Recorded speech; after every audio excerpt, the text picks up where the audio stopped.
And tonight on our Great American panel, she is a Fox News political analyst, Republican strategist.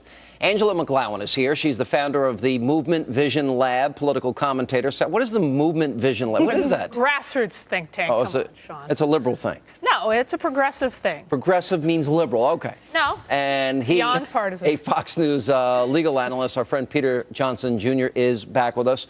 All right. I've been fighting all night, Peter, to get my plan through. Yes.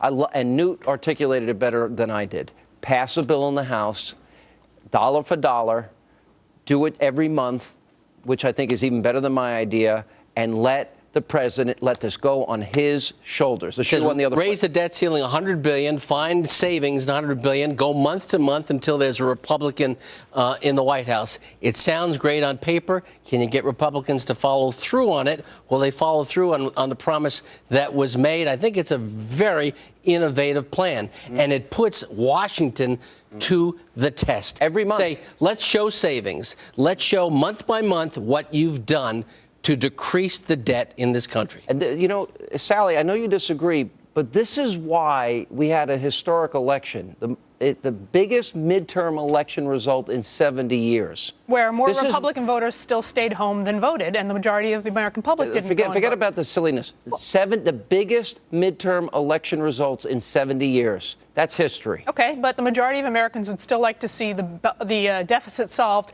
by raising taxes on those who are doing well in this economy rather than on poor people, on kids, on the middle class. And that's not what Republicans want to do. Why and the bottom line is this, Sean is right. The reason why we had such a historical election during the midterm elections, people were tired of Obama's promises and not delivering. And Tea Party candidates made a promise that they would not raise taxes. And that's what Obama wants to do. Newt Gingrich was the Speaker of the House when we balanced the budget, when we had a surplus, and President Clinton, which we were talking about earlier, signed 70% of his contract with America. And what bothers me is we can't use fear to bludgeon people. We can't say, listen, you know, I want to give you your Social Security checks, but these Republicans, if they keep this up, you're not going to have your Social Security checks.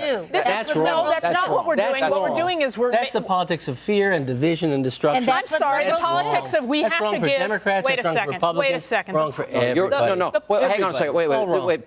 This is important.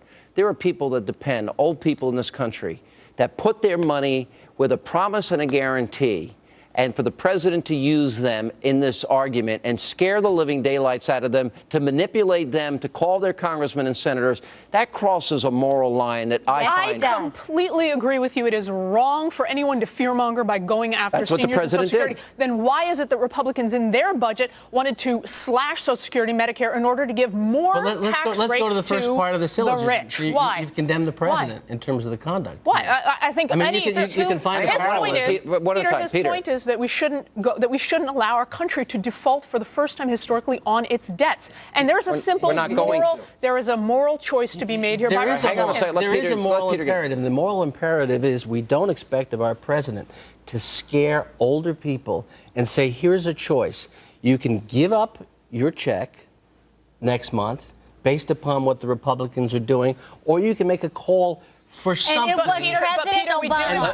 Guys, we have a panel here. It was President Obama that said he wanted to change Washington, D.C. politics. But the bottom line is this. He's utilizing that fear for the vote, and it's wrong. I don't understand why, for both of you, why it is that Republicans won't allow the honest truth to be told about their policies. Right, they don't want to tax the rich. They want to hurt seniors and kids. The president cut Medicare. Wait. Let me give you a fact. The president cut Medicare $500 billion, not the Republicans. It's the president. Social Security and Medicare are going bankrupt.